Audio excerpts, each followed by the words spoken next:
Hello to anyone who's maybe watching in the chat silently. Hope you're having a pleasant Sunday.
Yo, Antoine, what up, what up, what up?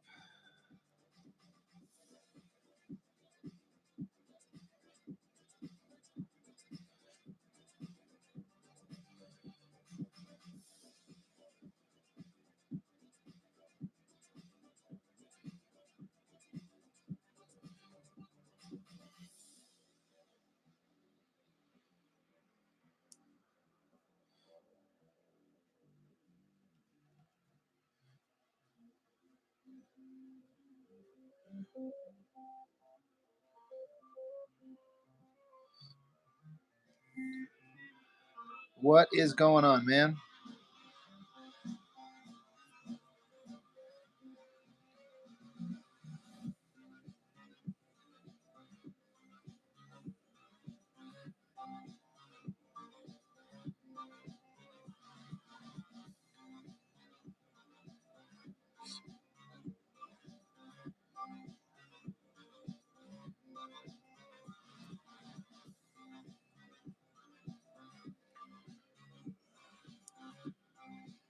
Oh, damn, really? That actually sounds really nice right now. I've been recording a bunch of videos for the channel for the upcoming week and had to take a break to do some drawing just to decompress from talking forever.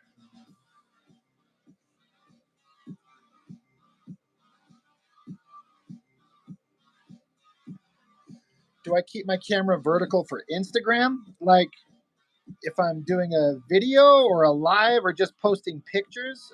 What do you mean?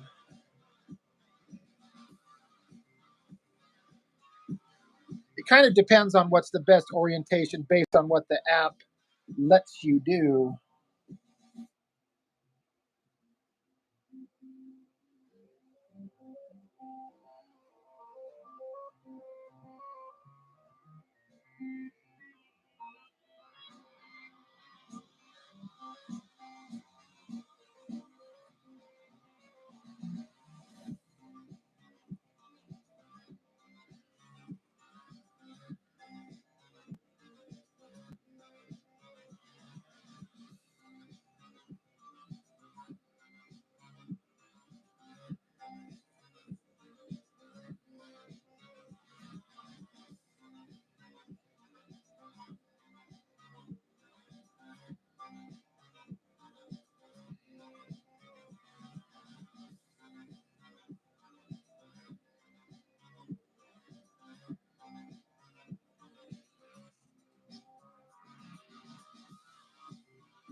I mean, as far as if we're talking about the videos I do for Instagram, or rather for the YouTube channel, um, it just depends on what I'm doing. Like when I'm doing comic books, I need it like horizontal. So I have my phone instead of upright, I have it turned like this. so I could get the comic book. But if I'm doing a comic page or something tall and skinny, I'll have it standing up. It just depends on what I'm filming.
Awesome, man. I can't remember if you mentioned. I know you said you were going to start doing that. What are you going to be filming? What kind of content are you going to be talking? Comics, art?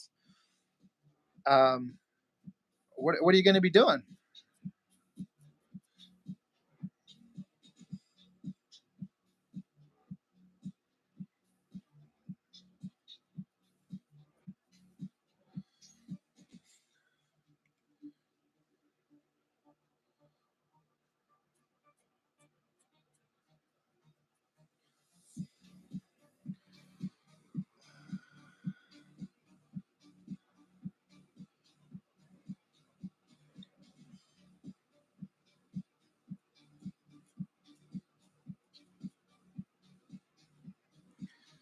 Flo says, "Yo, yo, what up?"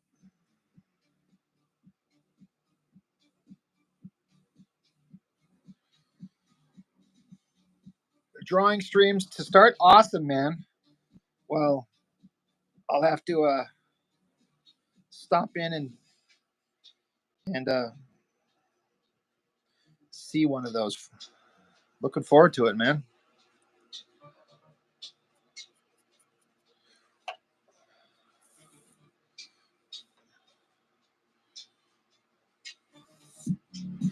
Flo, you asked me what comic am I working on? It's just a fan comic I've been doing for years. It's a Masters of the Universe fan comic. Which again, a lot of people ask me why the hell would I want to do a Masters of the Universe fan comic? Well, I grew up with the original show in the '80s, and I had a story to tell. And I just decided to start drawing it. So I'm 6 volumes in, or this is the 6th volume. I've got 5 others. Just a big fan story I've wanted to do. Getting close to being done.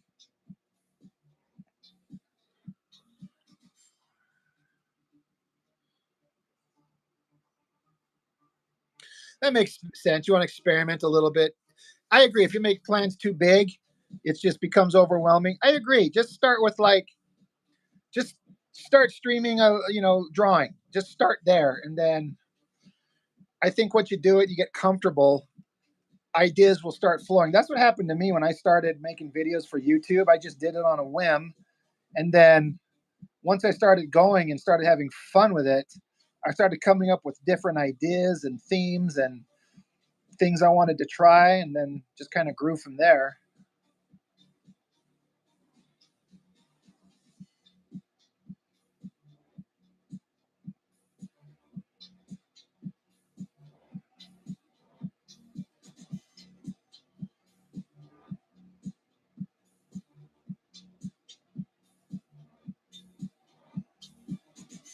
Yeah, I look forward to seeing it, man.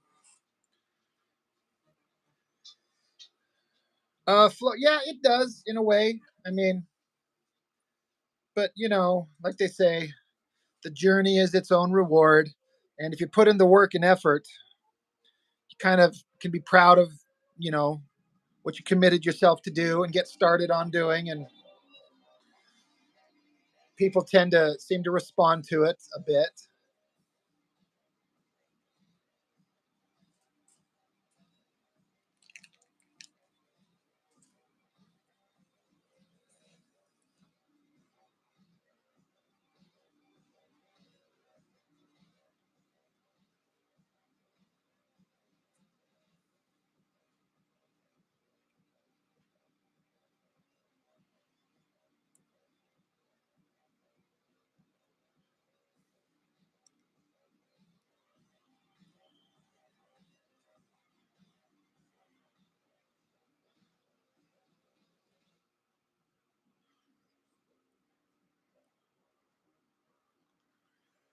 You're asking if I'm open to making a Facebook page for my work? I don't know. My instinct is to not, just because I have my own Facebook page and I have an Instagram page. Now I have a YouTube page and I have a Discord, and it just becomes so damn many things to keep track of. I just share all my work on my own Facebook page. I very rarely am posting up very much personal stuff. I mean, sometimes I am, but so I don't know that I'm really interested in making a Facebook page exclusively for my own work, just because it seems like it'd be just another thing to keep track of. And I'm already struggling to find the time. I can see why some people hire, like, like people to handle their social media pages so they can focus on the work. I just don't know that I have the time or interest to make a dedicated Facebook page. I just have my own, and for me, for now, that's close enough.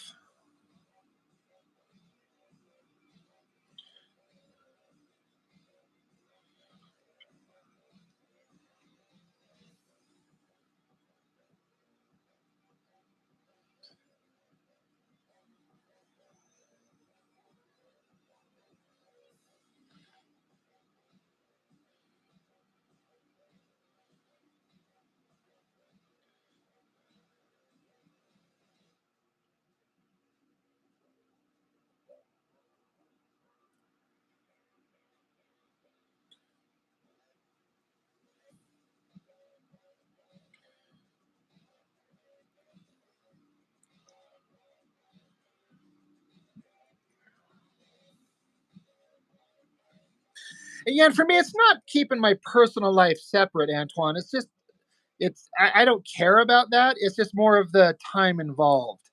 And I understand if you lose a connection, I get it. Flo, you say, how do outline your work so perfectly? Whenever I try to outline anything, it's just a mess. Are you talking about when I ink it? If that's what you're talking about, um, if that's what you're referring to when you say outline, it's honestly, it's just a matter of practice.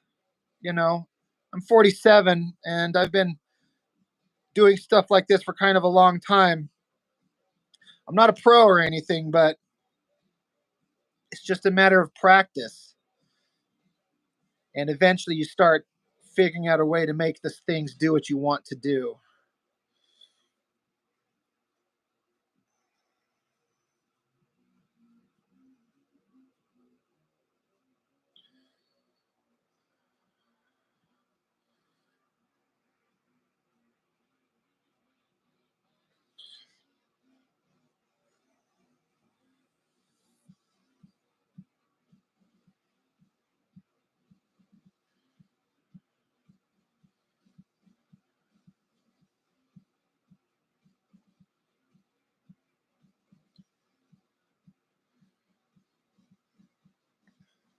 I am old.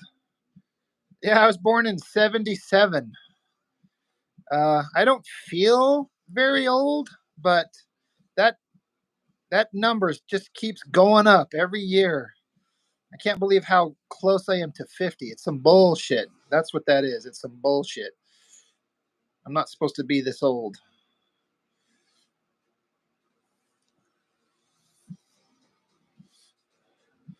But unfortunately, yeah.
Yeah, like I said, that number just keeps ticking up and up. I keep thinking about how long it's been since I've been out of high school.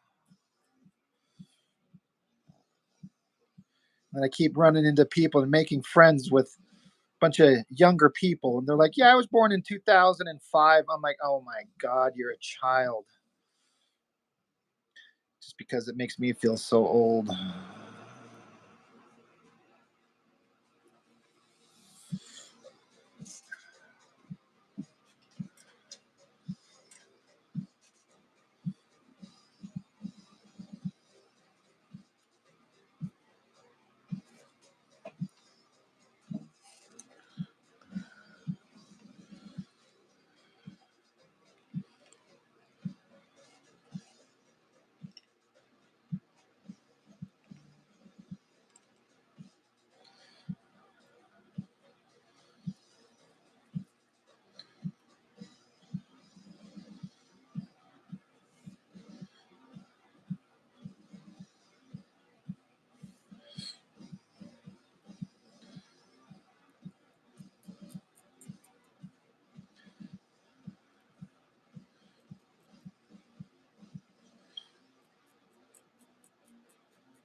I do get that sense of urgency. It's kind of like clock's a ticking. If I don't do it now, I may never do it. That kind of a thing. Yeah.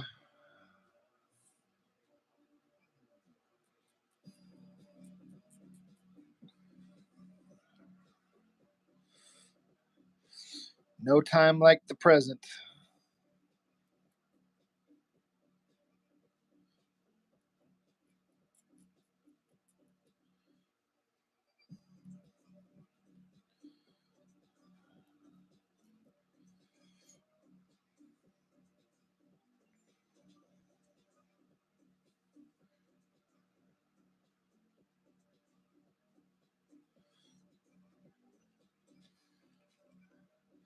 Like I keep having this fear. Like there's no reason for me to fear like my imminent demise or anything like that. But I keep having this fear. Like, what if I don't finish this book, this last one, and my works go unfinished? It's like, just let me live long enough to get this book done. And there's no reason for me to worry about like dying or anything like that. But you never know, right? Like, let me finish this, please.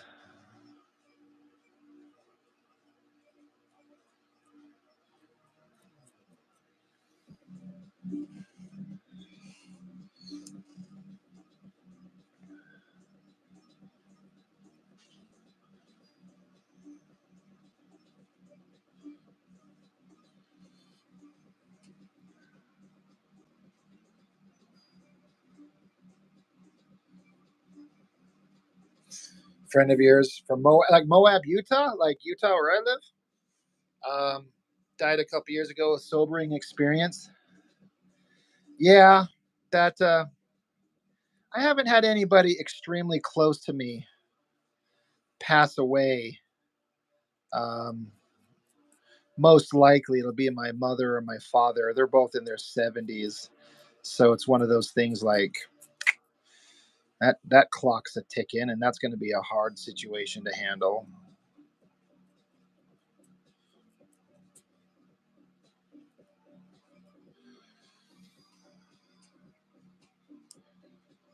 Someone once said that it's a crime to die with your art still in you. I've never heard that, but I like that. I'm going to remember that one forever. I know that right now. I'll remember that forever. Yeah, Moab, Utah. Yeah. I live in Utah and I've never been to Moab. It's one of those unfortunate things. I need to go explore the state I live in.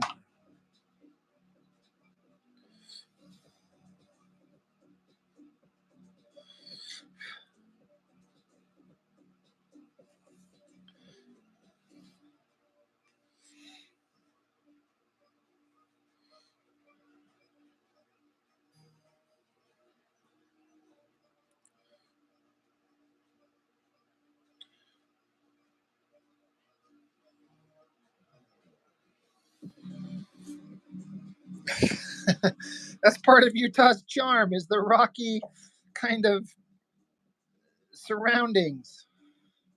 At least the southern Utah part of it.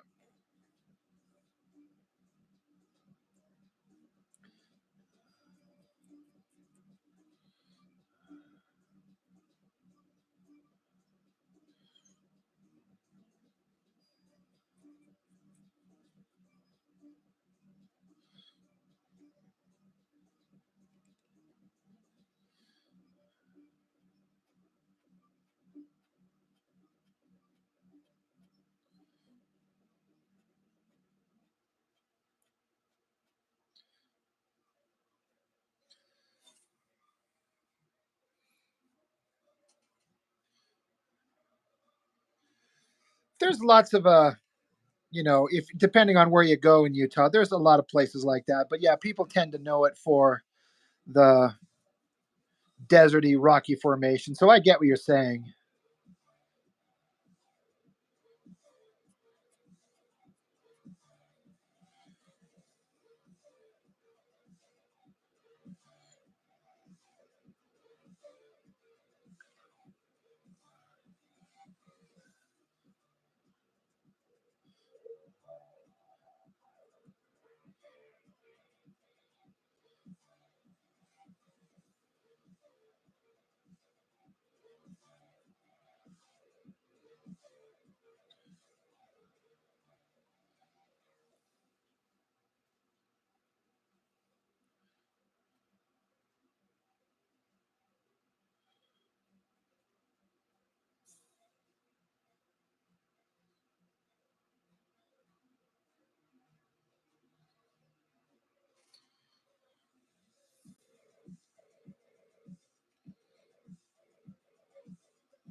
I would really like to know what that woman's thinking. It's like, are you happy? Is that what you wanted? I kind of doubt she wanted that result, but she probably wanted him destroyed. And I hope she feels guilty as shit. So beyond, I have to kind of like not thinking about that situation anymore because it makes me so mad that everything went that way. So unnecessary and so infuriating.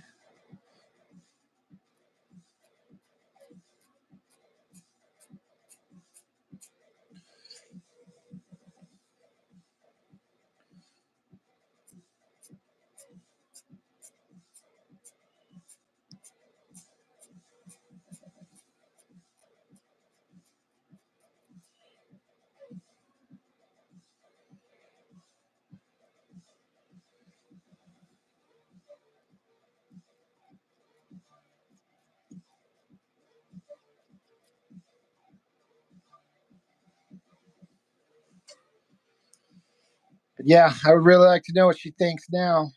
I'm sure she's probably getting harassed and hounded by all kinds of people, which is, I mean, not okay either, but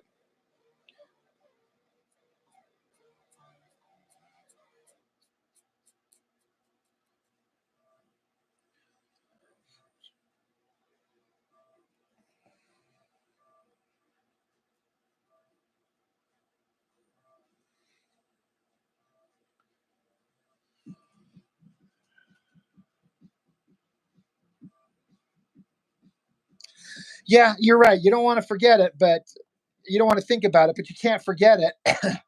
You don't want that shit to happen again. The thing that gets me, there's multiple things that get me mad when I think about it.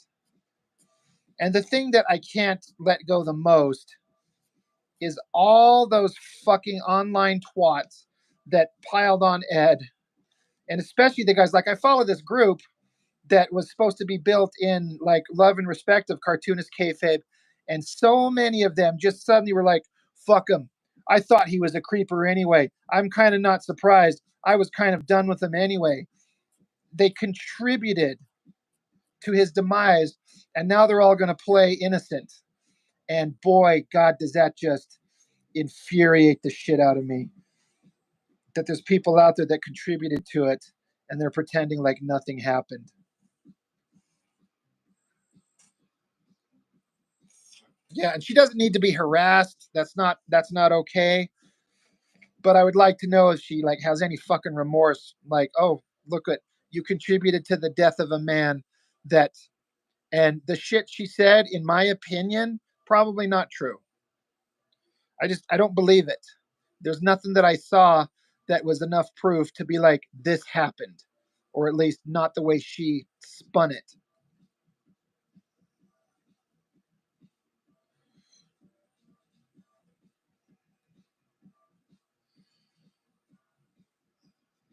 Yeah, the knives came out really fast, and then they all hit him and pretended like, "Oh no, no, no, that wasn't me.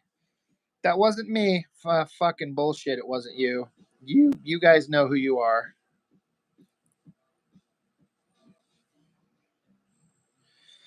And none of us are perfect. I'd like to see everybody have their secret lives and everything they've ever done in their life preserved for all time and then put out there for the judgmental internet to weigh in on. I bet everybody's got some shit they wish they'd never done or are lucky as a secret.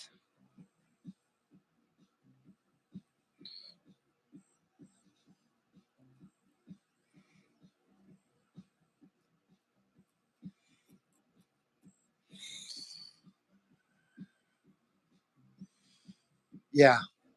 Yeah, there was no grooming.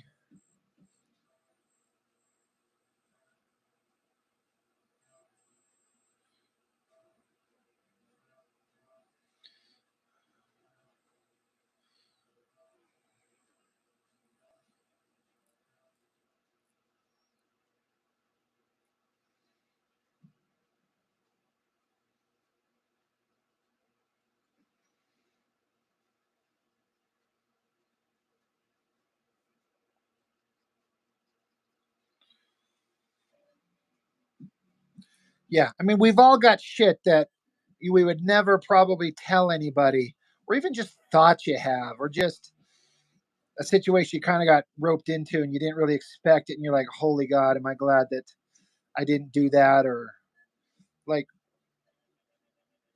you know, but what Ed did was not worth his life. I am kind of frustrated that he took that route out, that he would think that there was no way back. But I don't know what it's like to have that kind of pressure on you. And when you are 100% in your mind, you're like, I did nothing wrong. It's not like I got found out. It's that I didn't do anything wrong, but no one's ever going to believe me again. Then all your big deals start drying up. Your reputation is done.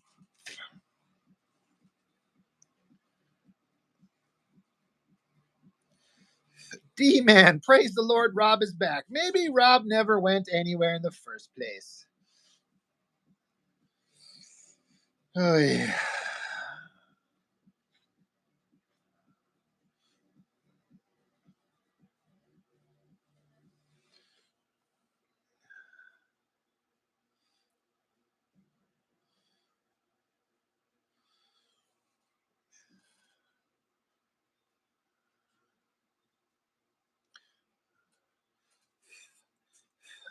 When you were a kid, you met up with Ron Friends, Don Simpson, and other pros, meeting for lunch on them and looking at my portfolio. And you think they'd maybe call that grooming today? You never know. Everyone is so stupid that, yeah, you can't, you just start wondering about everything. It's like, can I go up to this girl and say hi to her without her thinking I'm trying to be a certain way or do a certain thing?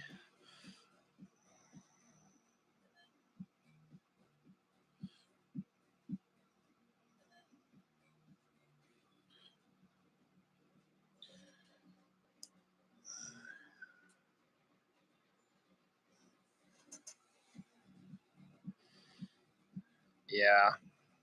And we just come back to Antoine, like we were saying, it's like, I don't want to think about it anymore, but then you don't want to forget about it. You don't want to let that shit happen again. It's just frustrating beyond everything.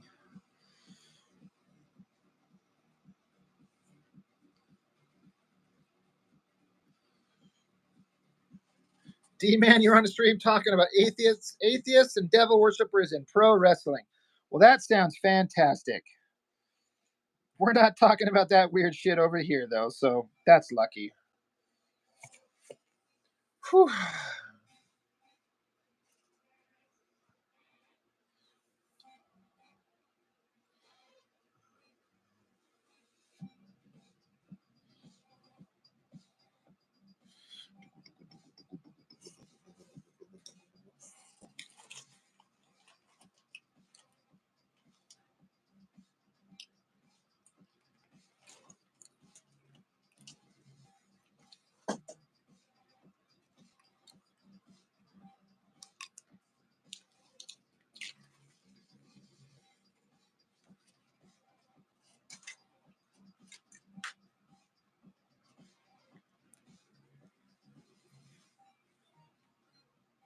You know what, D man? I think you're right.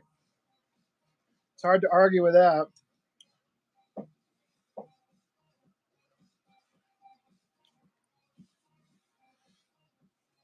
Like, I like living in America, but there is a mental health problem, the likes of which people are just not addressing. This culture of excess has just led people to fabricate problems that are not really problems.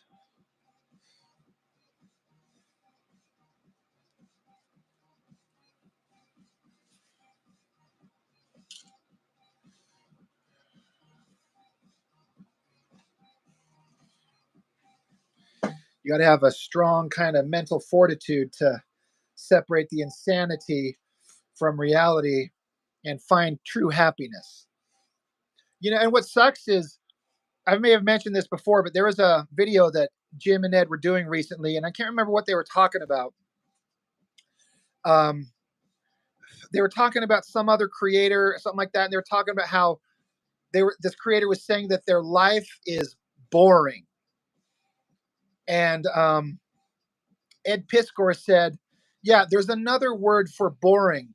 It's called peace," and it really framed it in a different way for me. It's like, my life is kind of boring, but my life is peaceful. I'm not surrounded by drama. I'm not surrounded by victimhood or insanity in my personal life. And I took that to heart when Eddie P was like, there's another word for boring. It's called peace. I'm like, oh my God, you are so right. And his peace was disrupted by monsters and then we're out for blood.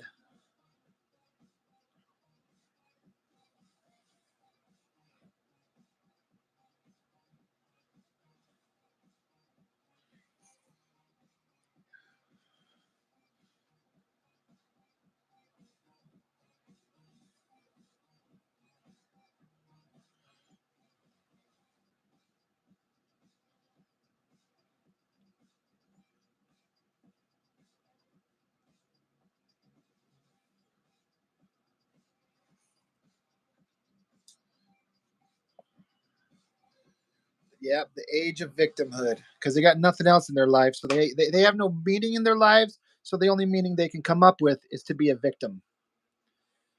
so and so did this to me.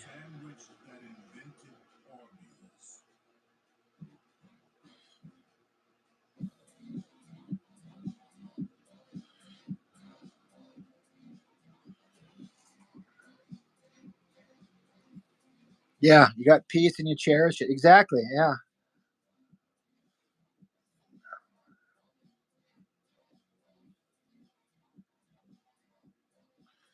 It kind of leaves you open to kind of creating your own adventure and fun by of your own choosing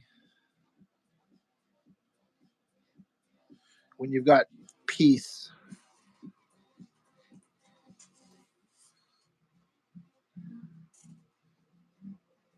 You're right, D man. Social media is like this terrible weapon that can be used for the greatest fun and good and just spread everyone's like mental illnesses the world over.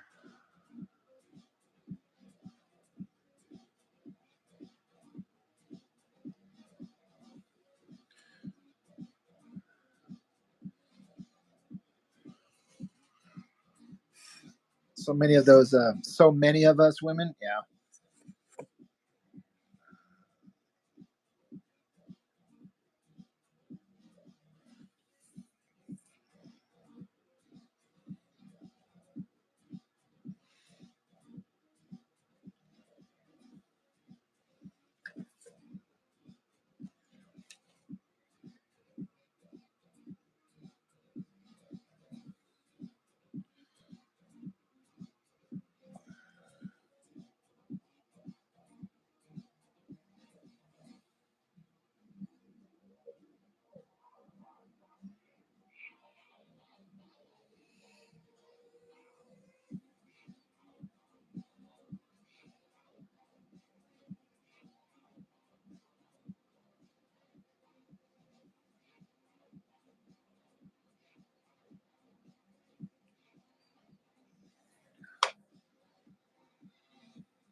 Have I read Super God? No, never heard of it to my awareness.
A Warren Ellis project.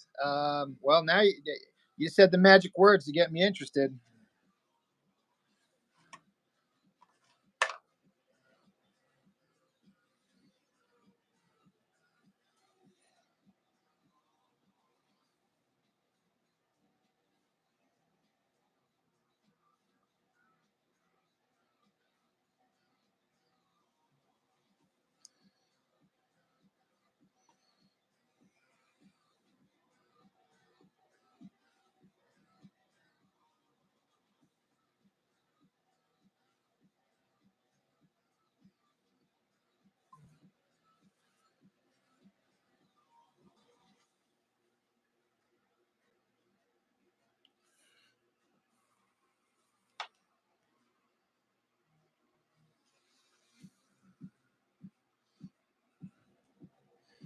Is it a comic book?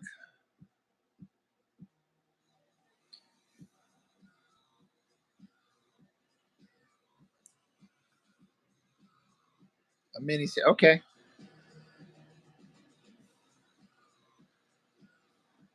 I'm gonna have to seek that out.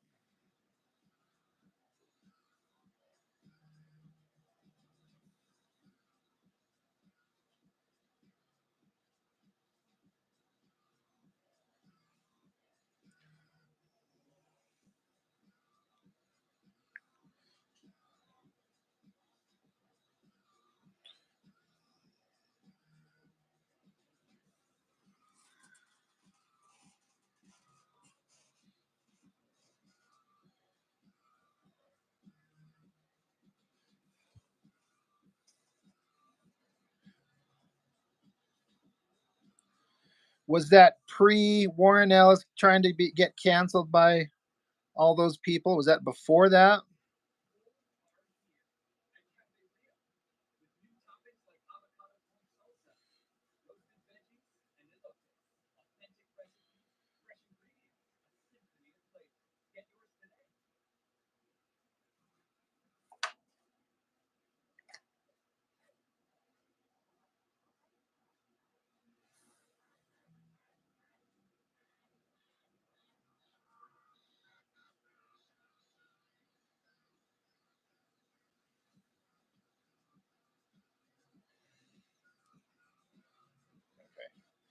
I don't know the time frame of when all that stuff about Warren Ellis came out, but he allegedly, supposedly did.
Yeah, the groupies.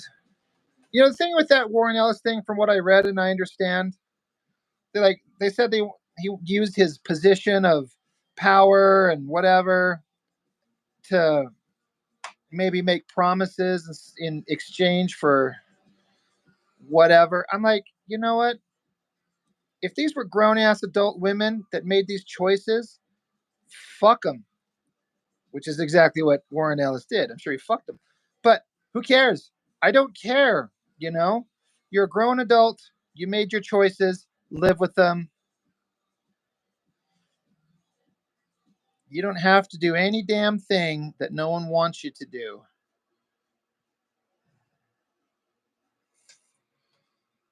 Yeah, yeah. Let that hold up in a court of law.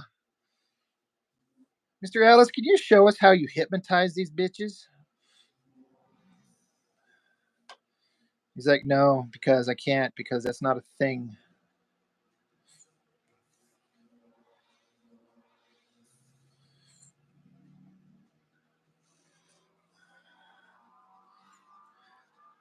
I mean, Warren Ellis looks like a wet potato. So it's like these girls were, if they're banging them, they're doing it of their own free will.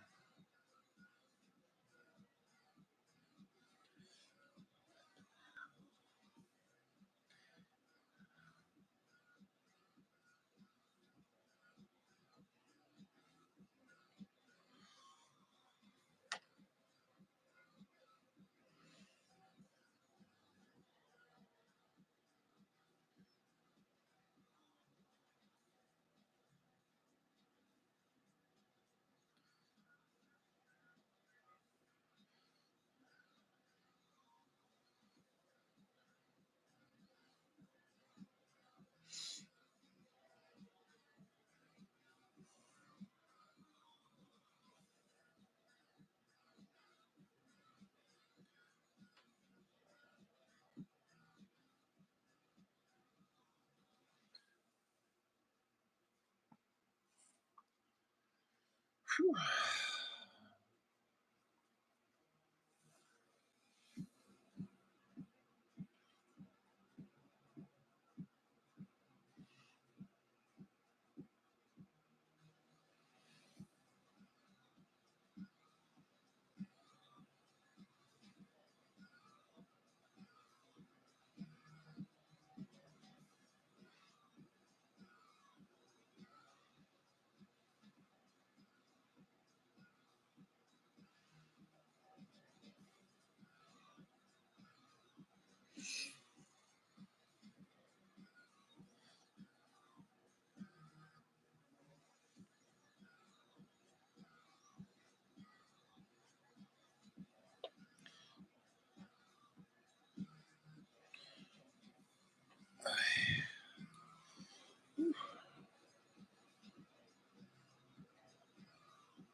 Mark can't stick around, sadly, but congrats on 3,000. I know, man. I hit that this morning. That was that was way fast. Can't believe that's happened. It's unbelievable. D-Man, Big Trouble in Little China's about to come on. Yeah, go stop and watch that show. That is a great movie. One of my favorites. Maybe my favorite Kurt Russell movie of all time ever. He's like, Jack Burton, me.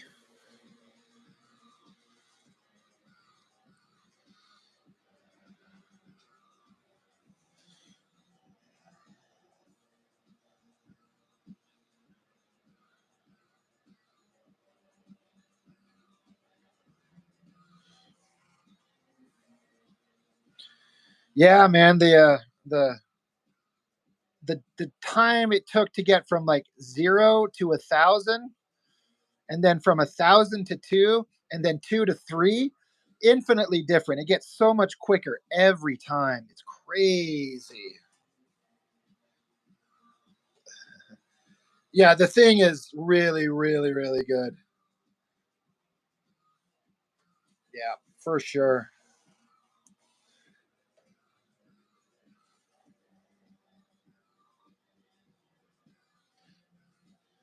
You know what other Kurt Russell movie I actually really like is Overboard. That's like a cute show. I like that one.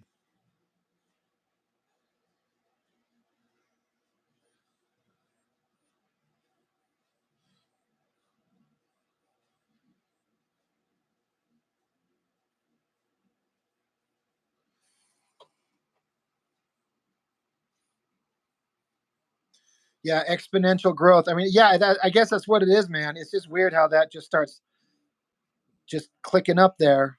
I'm grateful for it. Captain Ron, never seen that one.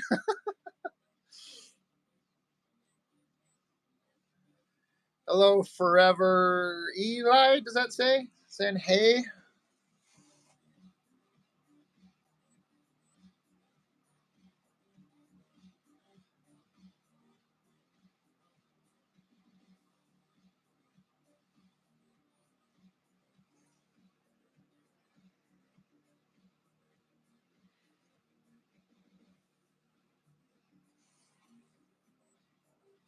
Yeah, Goldie Hawn loses her memory. That movie. I mean, it's got some parts where you're like, that's not all right. Where he takes a woman who lost her memory and basically makes her his own personal slave to make her pay back the shit she screwed him out of. I mean, it's not okay in a real world sense, but it's kind of a lighthearted, fun comedy. And hell, those two have been together forever. Kurt Russell and Goldie Hawn, and Goldie Hawn looks like a old bag of sawdust these days, but Kurt Russell's still with her. You know, credit to that man. Yeah, that wouldn't fly today. No, they wouldn't make a movie like that. You know what? They would if it was like the woman sticking it to the man. They'd be like, hell yeah, down with the patriarchy. Let the woman get the man. But no, they wouldn't let it do the way they did it with a man doing it to a woman.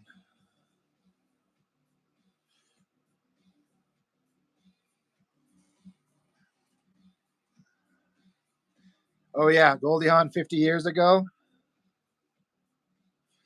I mean, she aged. It's fine.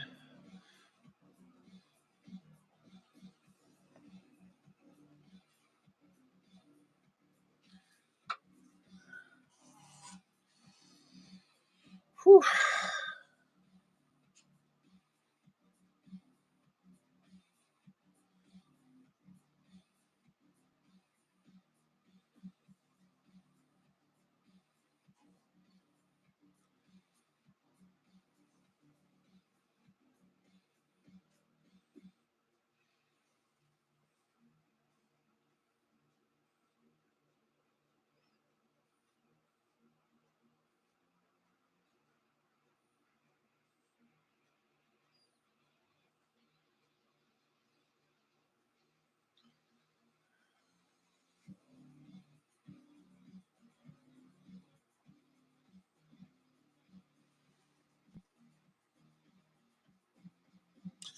Oh, I heard about that remake. I avoided it like the plague because who the fuck wants to watch that? Let's go watch the original good one.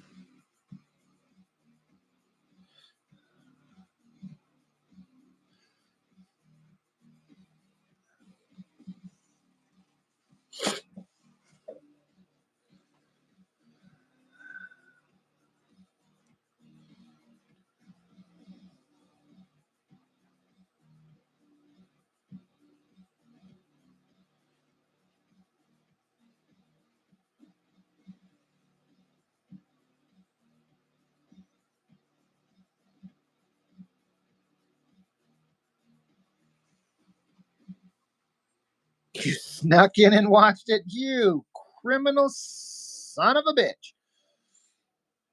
It's not like I've ever done that.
The Latino guy is literally from a movie, How to Be a Latin Lover. He's like, I am going to teach you how to be a Latin lover. And then he's going to take the phone calls from the ladies. And he's like, you sound like a know it all. Angry and a little bit of a know it all, but a very pretty lady.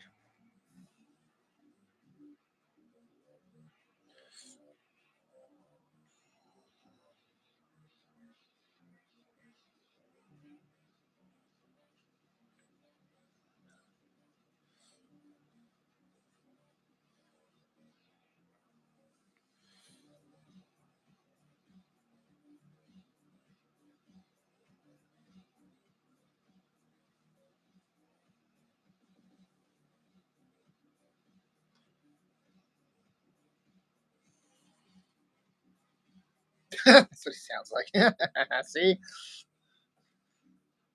It's not a stereotype if it's always true.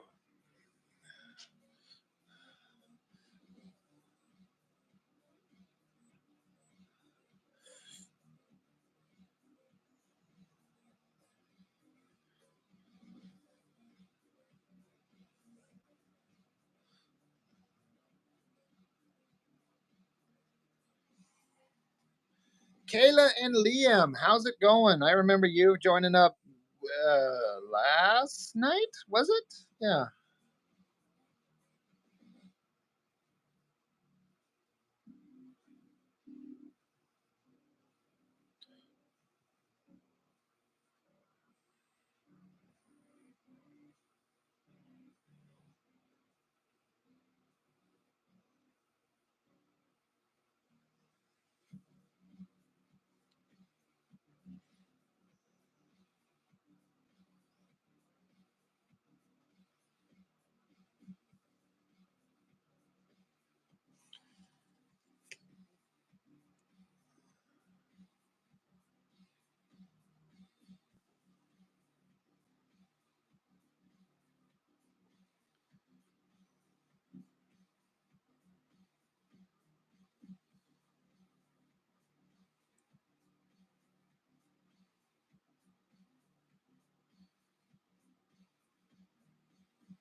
My bro, my buddy, my friend from Australia that was drawing with us. Yeah.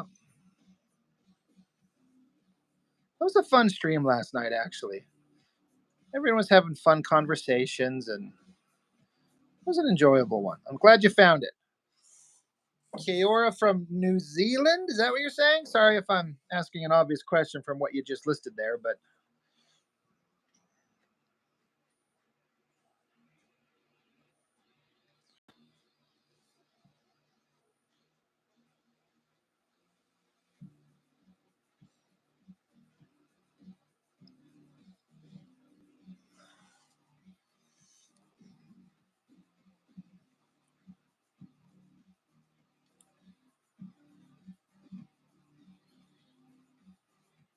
oh, all right. Keora. Well, thanks for stopping by again. I occasionally do these random ass streams just for the hell of it, just cuz. Right?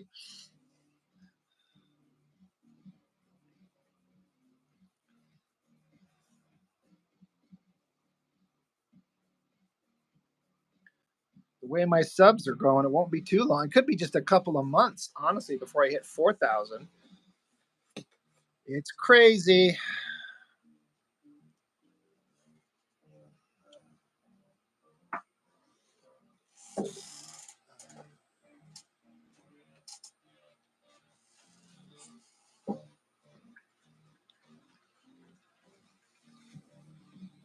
Yeah, I agree with you, Antoine. Yeah, for real. I would love to go there. Maybe I should go visit before November and before the country decides to rip itself apart.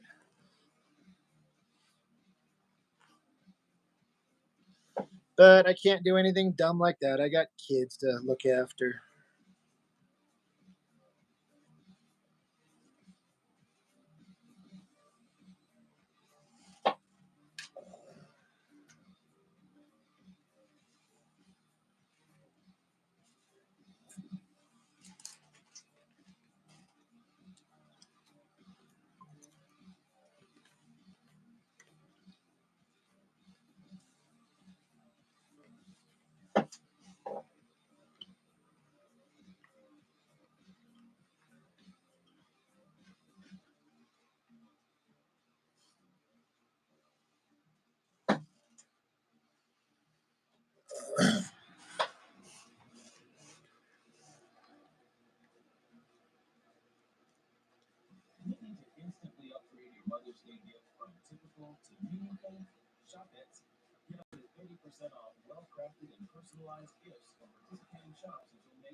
D man, you want to move to a red state? Illinois sucks. You know what? My I think Jessica's in Illinois. No, she's in Indiana. Sorry. I was gonna say she's out there visiting family, and then my roommate flew out to Cleveland today.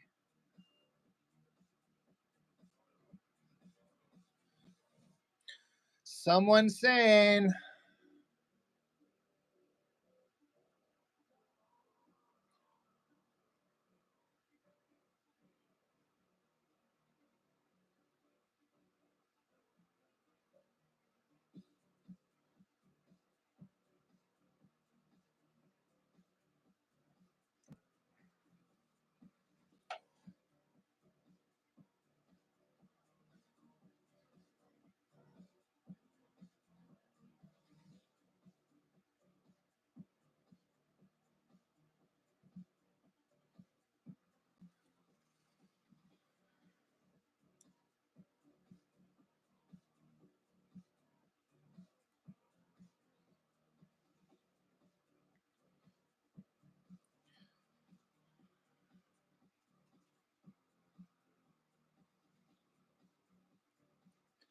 Antoine, say you were born in Cake Forest, Kake. Yeah, maybe I'm saying that wrong. Where's that at?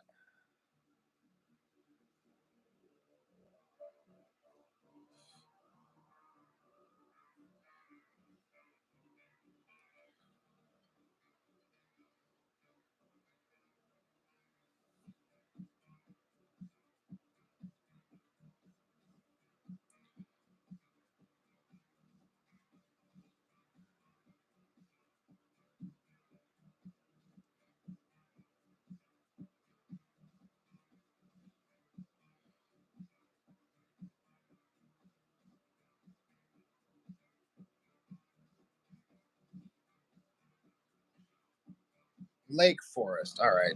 I guess I could have pieced that together if I was thinking about it.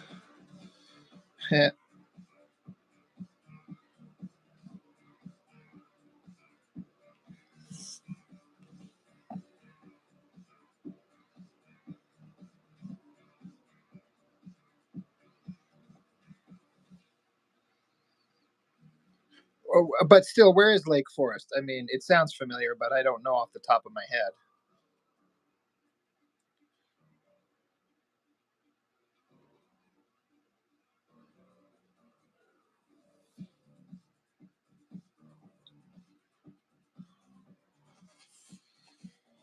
Oh.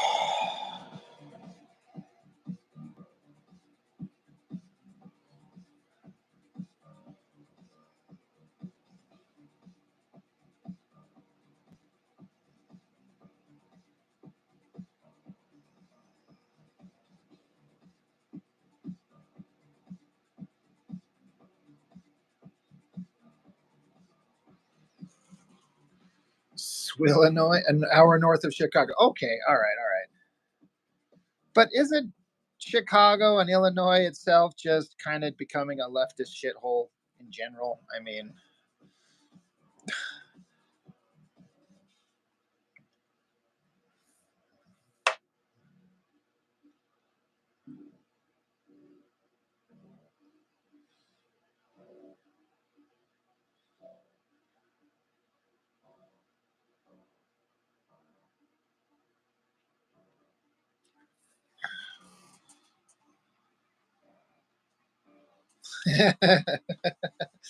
someone saying that's fair. I mean, that's a legitimate way to approach it, man.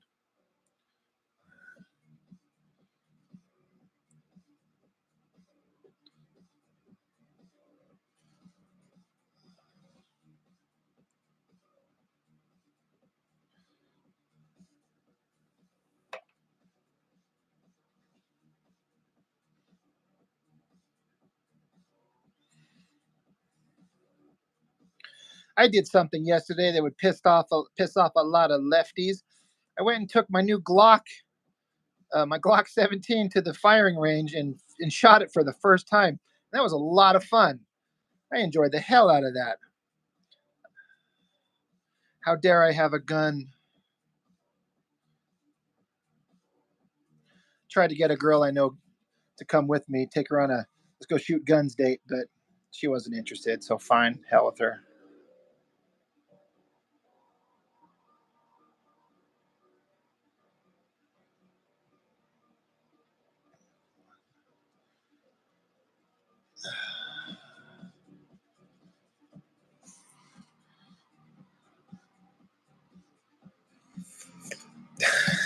You went through a liberal phase. Now I'm gonna stay the fuck away from. I mean, that's fair, right? Just stay away from me. Just leave me alone. Don't hurt me. Don't try to take my stuff. You go do you. I'll do me. And we'll just leave it at that.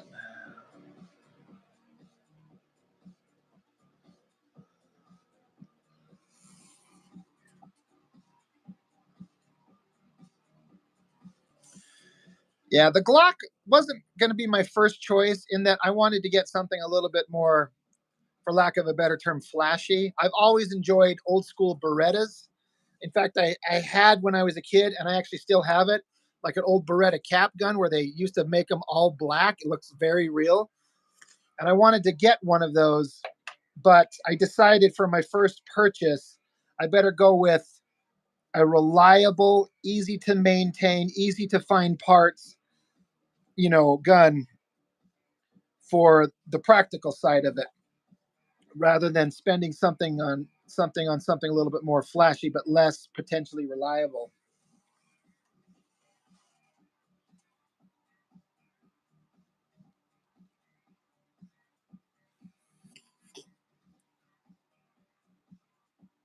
There's Chuck. Yes, 9 millimeter. Yep. I fired off 100 rounds. That was basically 6 mags, and I had a lot of fun. Like, I want to go, but it's not. I mean, $17 a box of just generic bullets.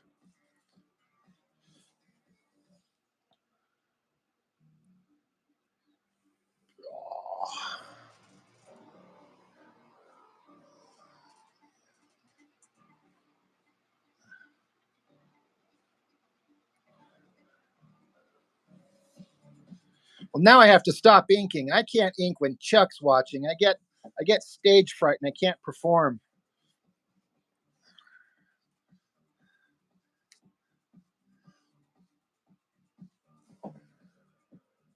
I swear this has never happened to me before.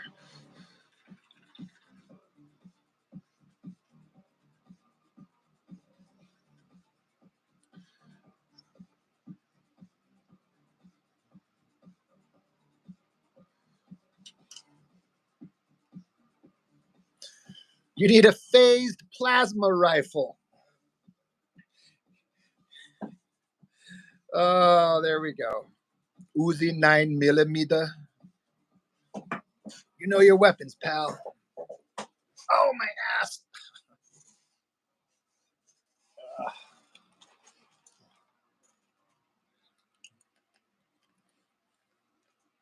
I knew the reference you were going for, Chuck, even if you had it wrong for a minute.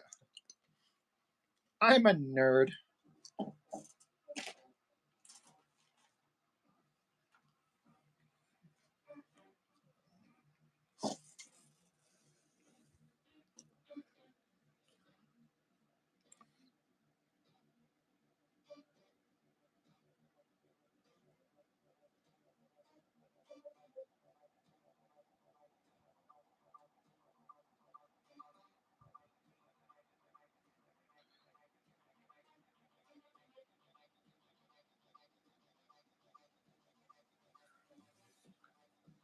God, now I want to watch Terminator.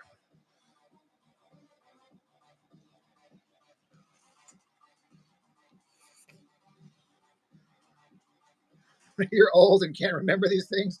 Plus, you died and came back from the dead like a decade ago. You did kind of mention that to me. It's a hell of a situation, man. But we're glad you're around.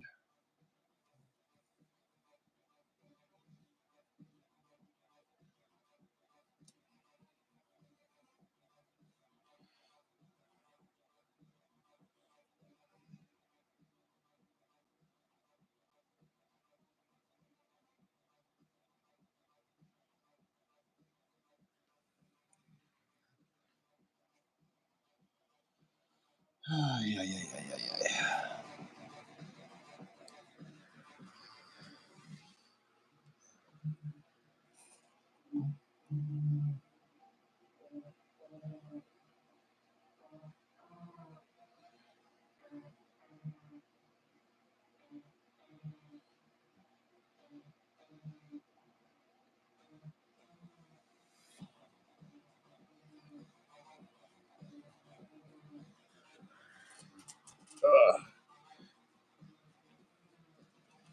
It's doing your world, Mr. Chuck.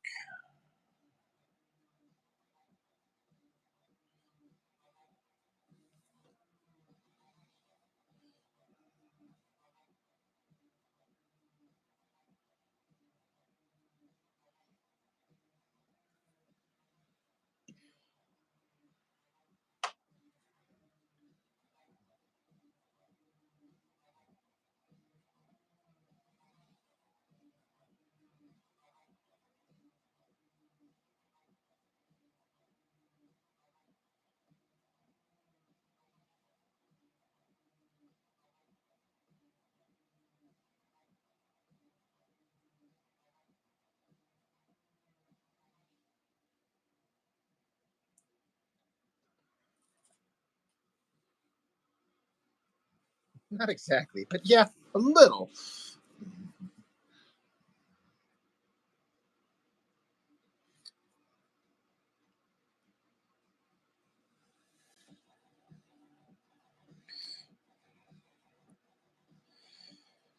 Chuck still had too much to contribute to the world. He's like, it's not my time, sir. I got shit to do.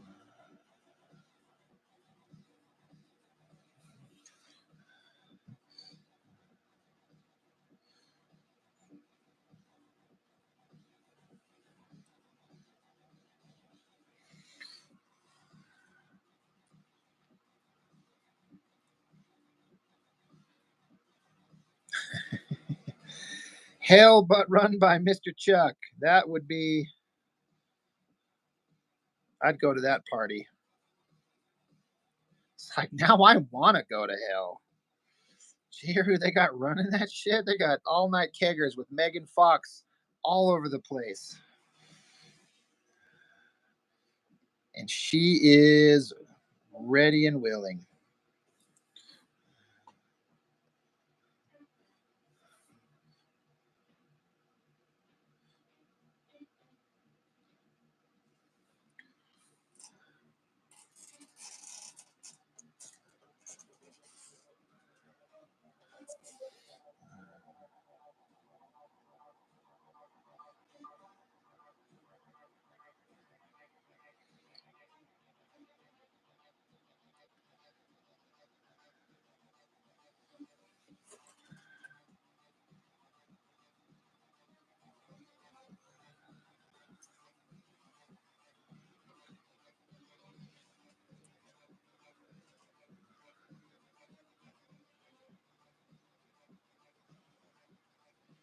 Electra Woman and Dyna Girl, D-Man, that sounds vaguely familiar.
The name Dyna Girl sounds like a name from like The Incredibles from Pixar or something like that.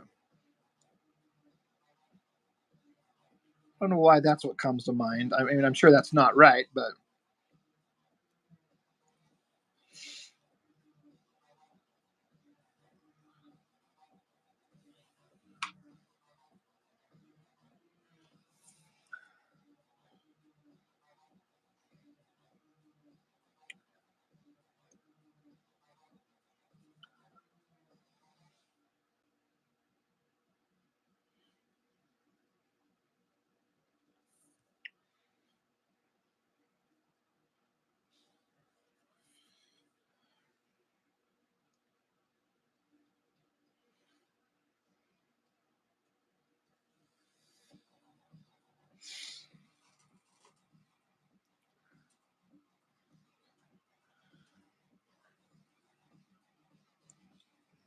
she sounds like she'd hang out with Blue Falcon and Dino Mutt. Yeah.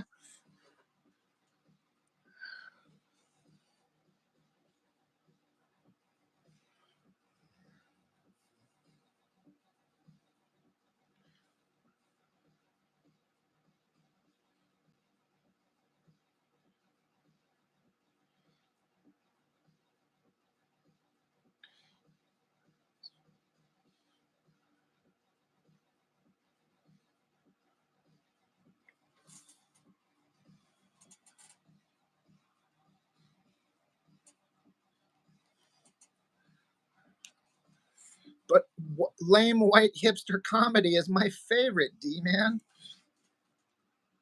Just kidding, man.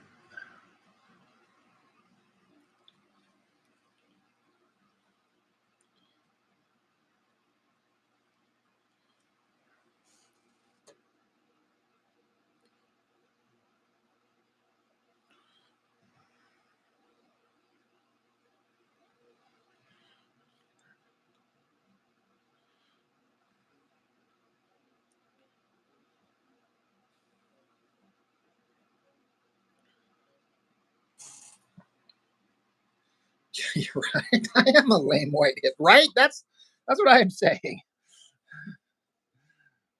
Oh, that's funny.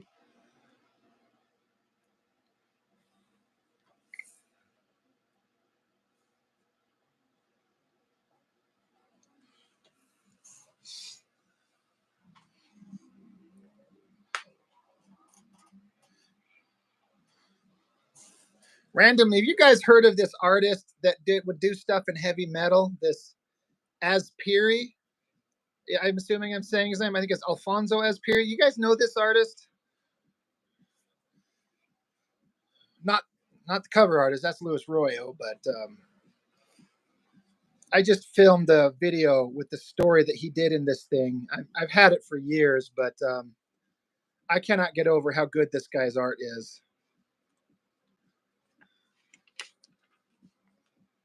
Yeah, right. This one is so good. This Leviathan.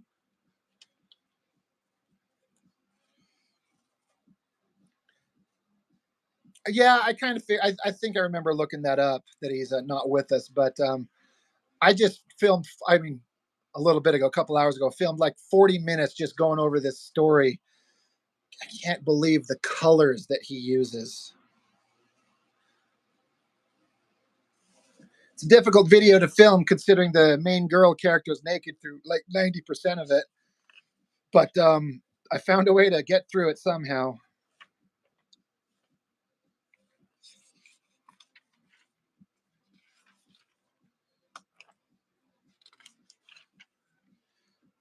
This scene, these two pages here, where they're fighting the whale. Holy crap, is that good?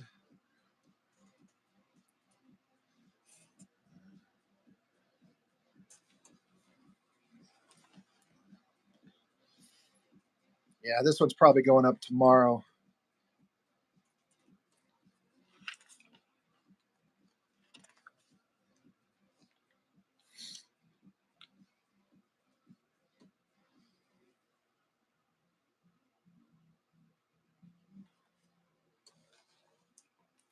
Yeah, I know is the character Lorna because that's this character, this girl, and I know there's other stories of her. I haven't had a chance to look it up.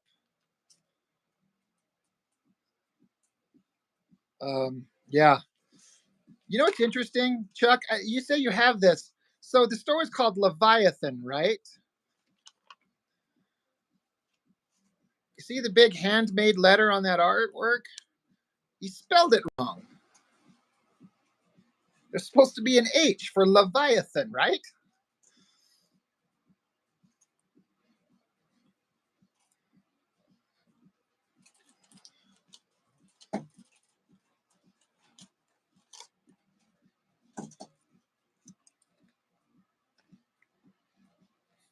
I wondered the same thing, but it's literally every letter except the H. Yeah, right? Oops. I mean, it's like,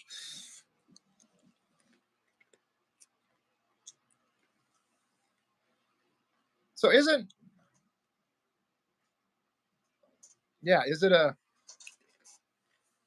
I mean, what was Aspiri? Is he Spanish? Is he Italian? Somebody tell me.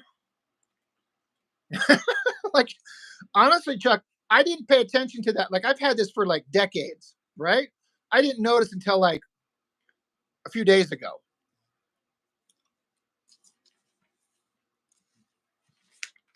But yeah, this book, yeah, this video will be up tomorrow. I just cannot get over this guy's his female figure work, his colors. I mean, when he's drawn a menage a trois in a zero G environment and the girl's getting it on with herself right there, I mean, good Lord.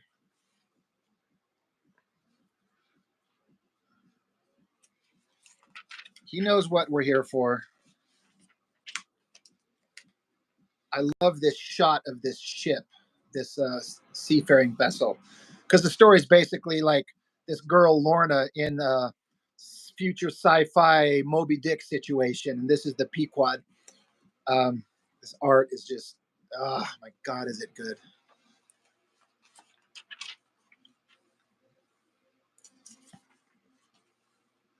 That's one of my favorite figures right there, that drawing.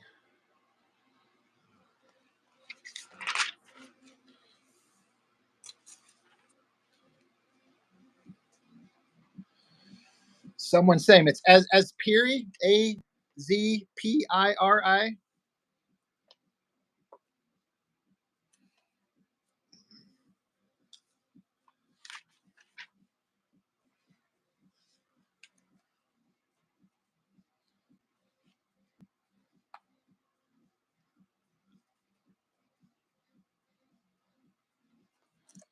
Yeah, it's just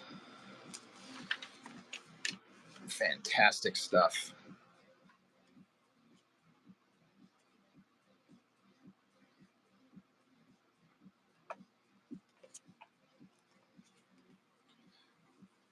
I love that shot right there, where we're under the surface of the water at the bottom of the boat, shooting out these probes. Such a great shot. I mean, this guy's not just a guy who draws hot girls; like he can do it all.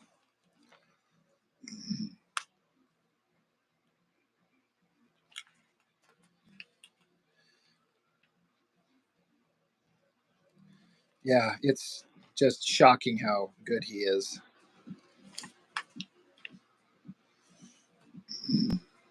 Fluid movement, that's for damn sure. I like these underwater shots of the whale, like the futuristic space whale.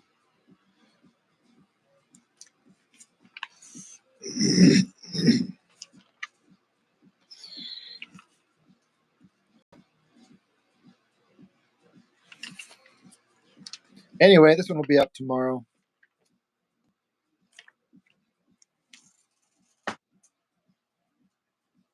And then I did Shadowhawk Vampirella.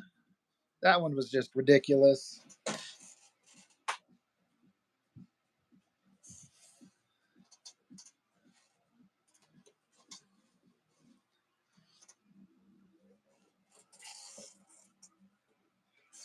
How old was the guy when he passed away? I actually don't know.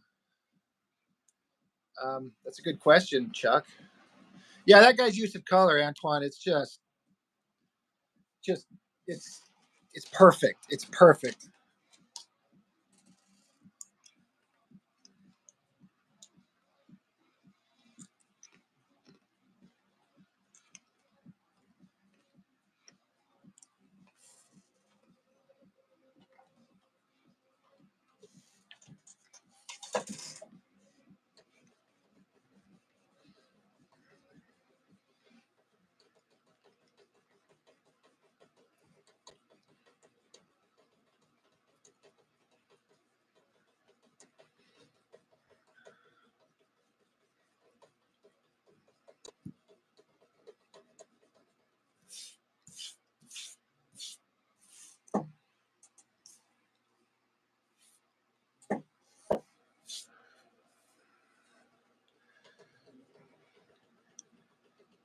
Yeah, it sucks when there's somebody that's got such talent.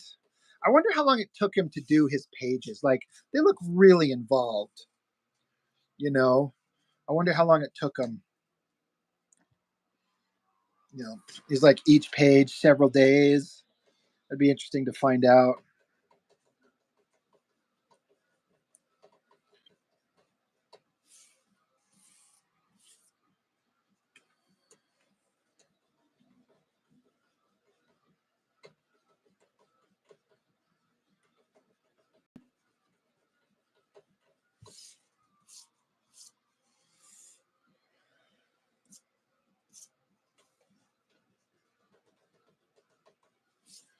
How amazing would it be to own some of his original art? I'd frame that shit and hang it on the wall. I don't care if there's naked boobies on the front of it. I'll just tell my kids that's art, son. Just don't tell your mom about it for as long as we can.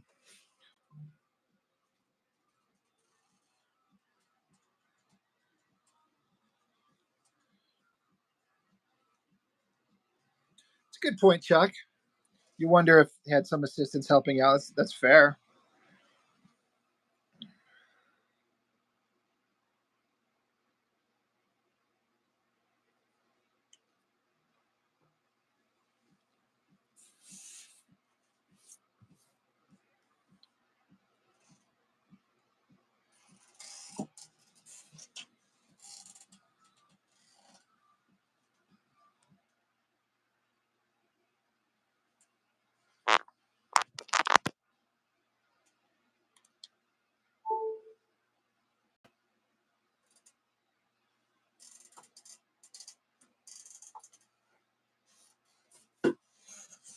Yeah, Nick Manabad, that guy was what, early 20s?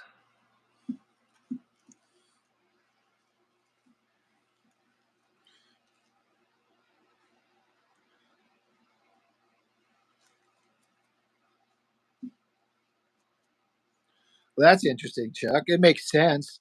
Get Scott Williams on the big exciting stuff and then have some assistants do kind of the more boring stuff, so to speak. But get a lot of work. He must have made a pretty good page rate working with Jim Lee so much, I would imagine.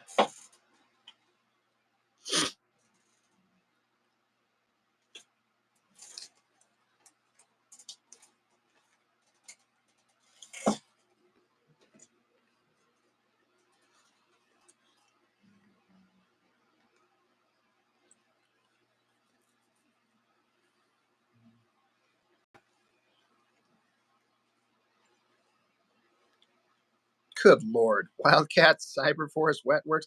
I did notice Scott Williams' name all over those books. Like, I would think, like, good Lord, where does he find the time? That Team 7, that was um, um, oh my God. The hell's his name? He's so good, and he quit comics and went to be a fine artist painter. Oh my God, the Team 7 guy did Deathblow Wolverine.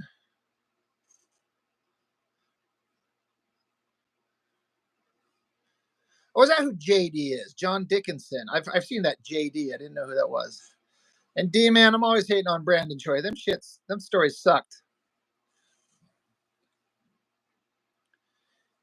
Really, Antoine, you gotta offer a gig inking all the vehicles and backgrounds on a book. Aaron Weisenfeld, thank you.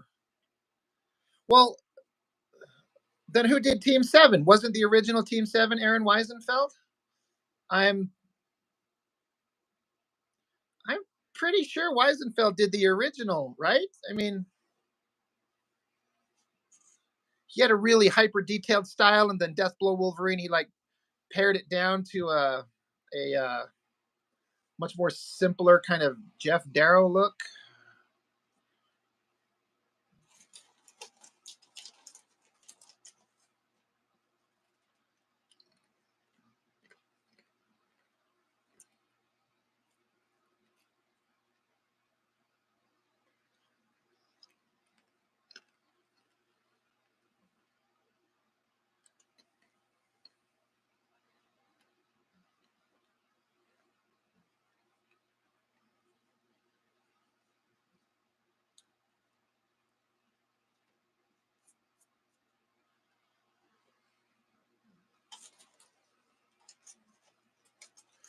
Well, I mean, you're right. I mean, no, you're right, Antoine. Yeah, yeah. I mean, bad word, bad terminology.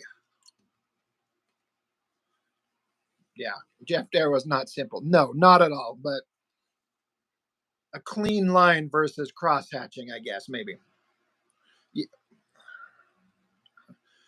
Yeah, we were talking inkers and pencilers at the same time and got messages crossed. Yeah, yeah, I got you, Chuck. I understand. Okay, gotcha. Everyone knows the joke about inkers from your mother's a tracer. I'll trace a line around your dead fucking body. I love that movie because, like, so many of us other comic nerds, I understood the terminology that they were discussing.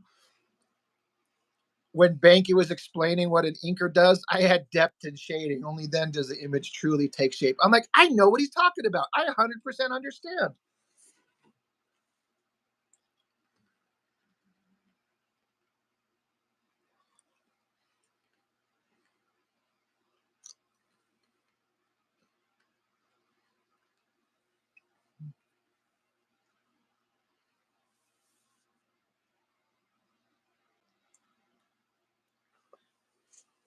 They trying to tell us that deep down we all wants to be white.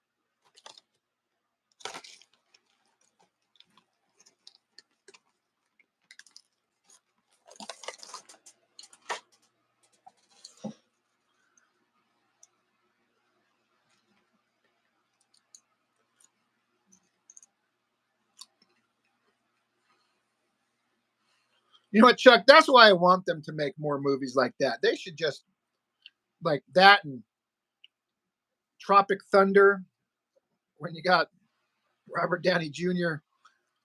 I'm a dude dressed up as a dude playing another dude. God, they need to make more offensive comedies. The world needs it. The world's full of pansies.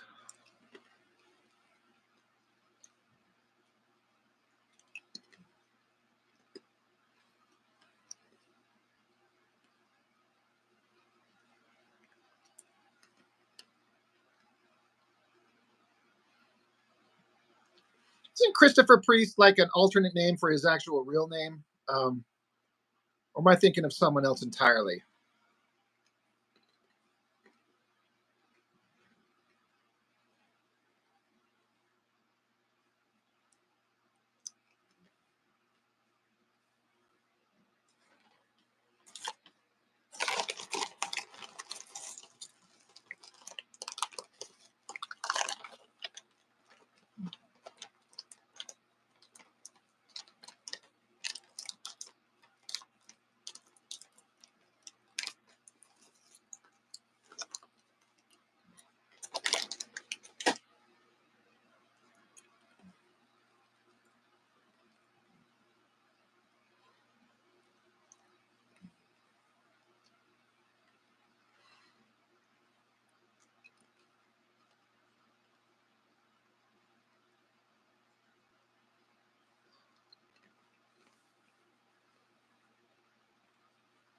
Oh, Chuck, I was thinking of someone else then. Yeah, I don't know why I had someone else in my mind.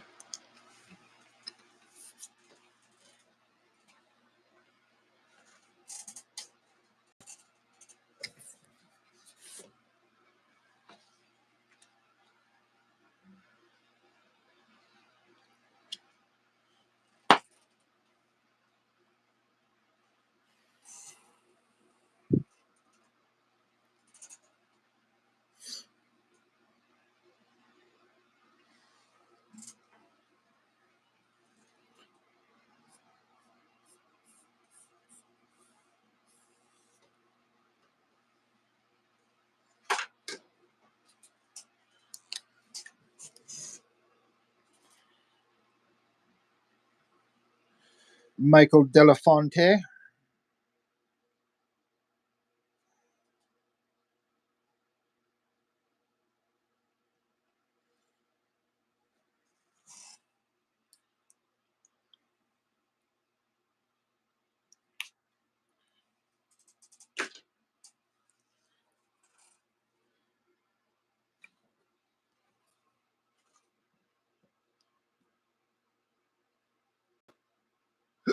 Oh, excuse my hiccup.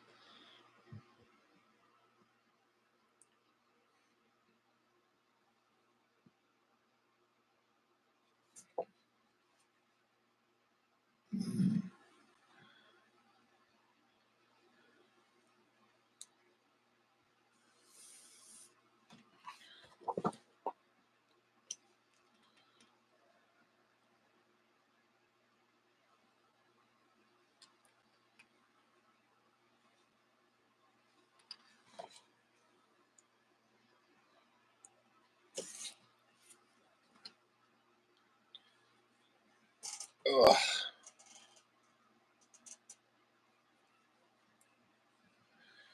Antoine, you change your name to Seymour Butts. There's a lot of great names I think we could come up with.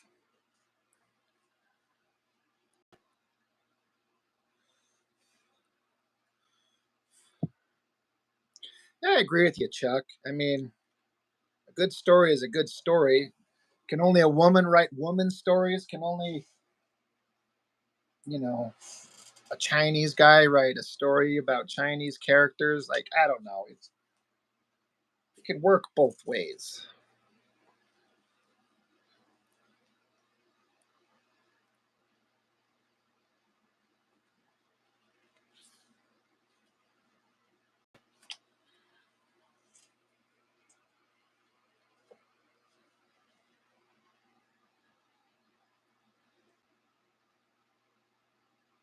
What are you going to do when you need to write aliens then?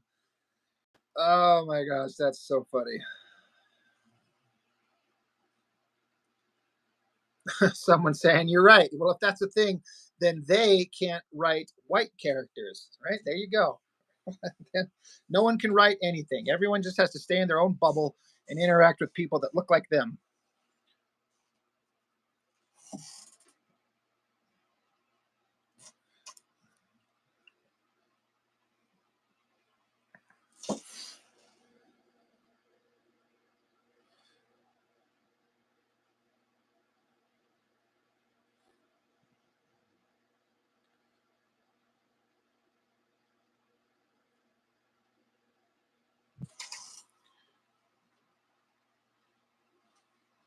Right? Have you seen those people online that are just going around literally on leashes, meowing and barking, thinking that they're dogs and cats and chickens and shit? Oh, I'm so sick of that stuff.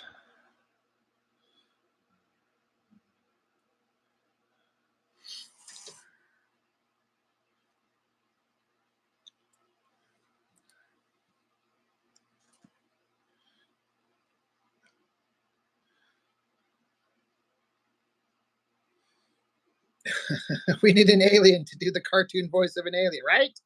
Turtles. Who can voice Donatello and Leonardo?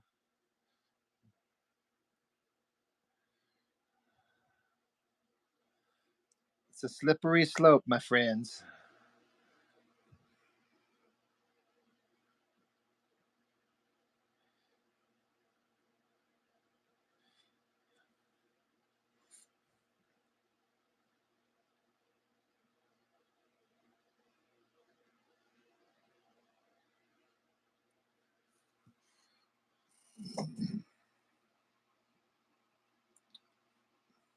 Someone's saying you don't mind the leashes part so much. I see, man. I see. Yeah, it just gets stupid real fast. It does, real fast.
Chuck, what is Scott Williams using to ink these days?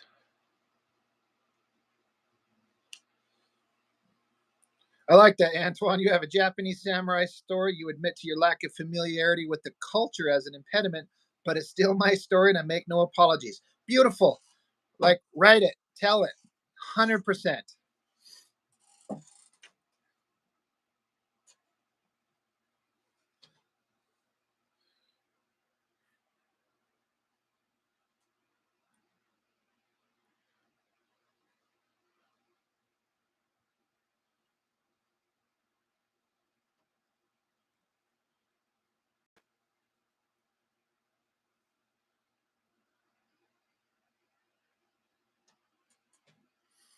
I've heard of those. Kuretake brush pen. I've heard of it, but I don't know. Uh, yeah, yeah, I'd be really curious. Does he have? I mean, Scott Williams has like a Instagram and a YouTube page. I'm sure I follow him. Is he? I remember I'd watch any videos that Scott Williams would post where just a close up of his hand and just inking, and I'm um, just fascinated by the lines that he gets. I'm like, good lord, that's some neat stuff. Yeah, I'm sure they make several types. All right, yeah, I'll definitely be interested in that. Yeah, someone's saying you say the thing about culture is that culture changes. That's very true.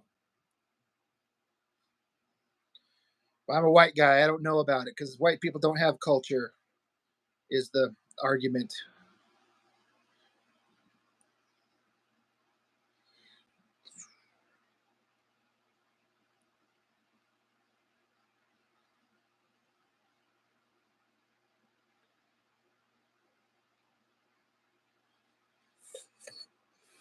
Alpha Channel. We own all the culture. There you go.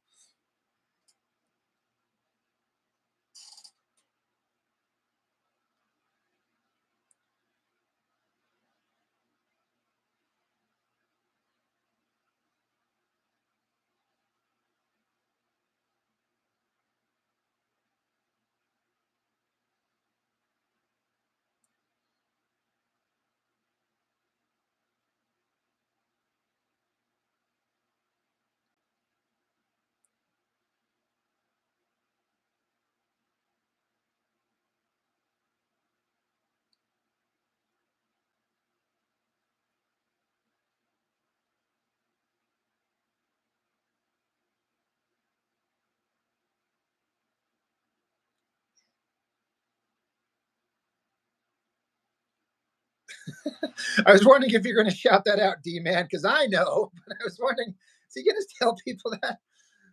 Oh, that's funny. Bluetooth pairing.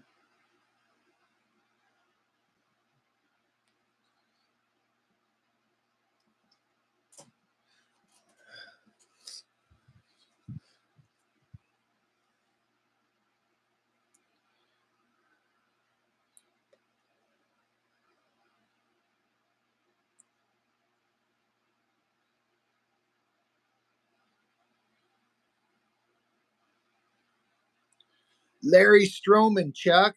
That guy's got style. Ryan Benjamin's really good these days. I was kind of like mid range on his art back in the day, like when he started, but yeah, he's really good.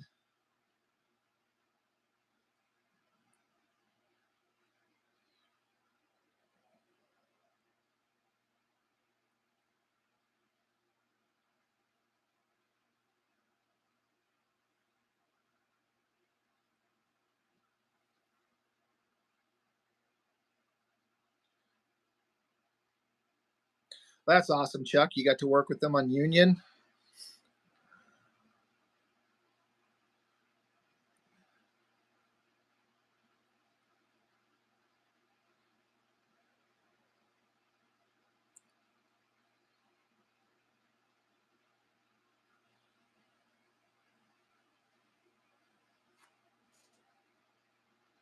Didn't Ryan Benjamin have like a medical scare recently? I feel like he put up something that he had some kind of medical scare.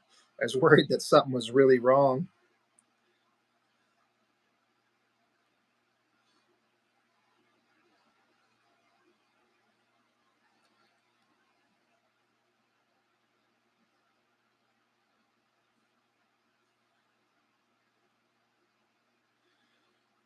Yeah, I swear there was some kind, maybe even like a crowdfunder kind of thing. It seemed like, I don't know. I guess I could be wrong, but I feel like in the last year there was some kind of like medical thing that there was a concern about. I guess I got to imagine that's one of the hardest things. Being a artist is like no company to hook you up with medical insurance, so you better take care of yourself and hope your colon doesn't explode on you. 'Cause buying insurance independently is crazy expensive.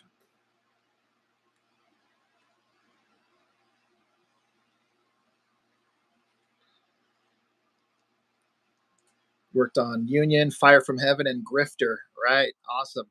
That's You know what? I stopped collecting Union. I'm pretty sure I have Fire from Heaven, and I don't think I collected Grifter. I was never interested that much in the character to like think that he.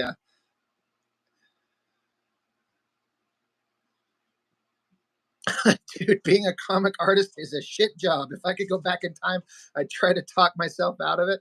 Oh man, that's rough. I get it. I mean, yeah,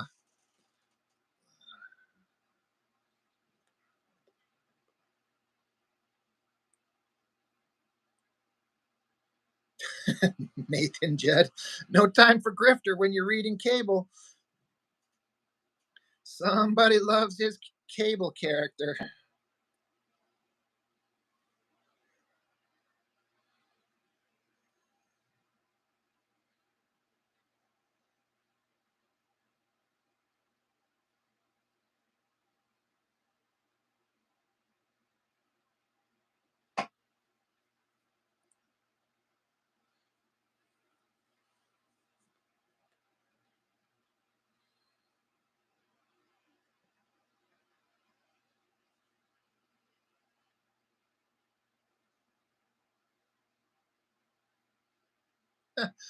The second Rebel Moon.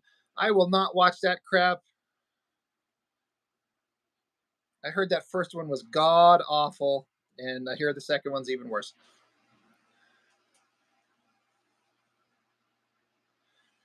Chuck says working for Jim Lee was the best gig I ever had, and I didn't really appreciate it because it was your first. Thought it was always like that. That makes sense. Like if you get hired on, and you're like, this is just what things are.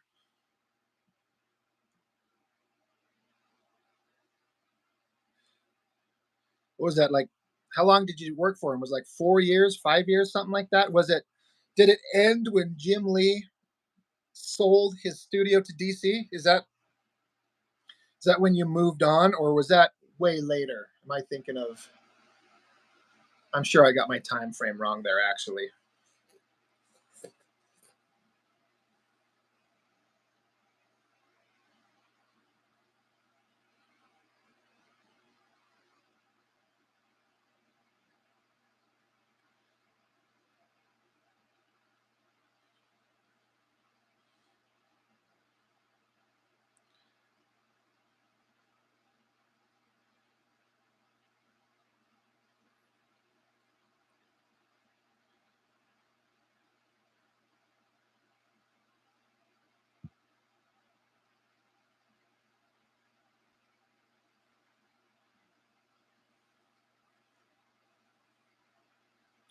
Oh, okay.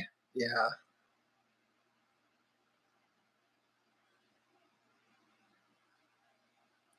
that must have been a rough time. I mean, considering what comics were and then what they became.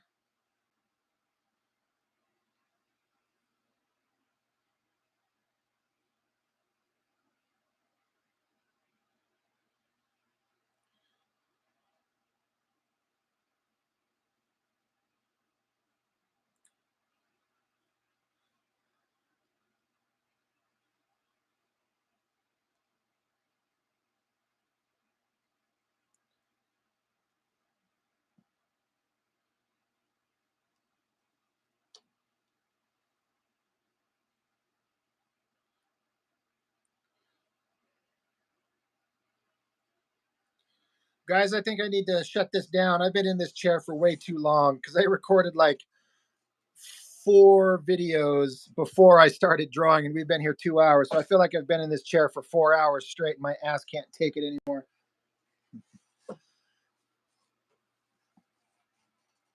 Oy.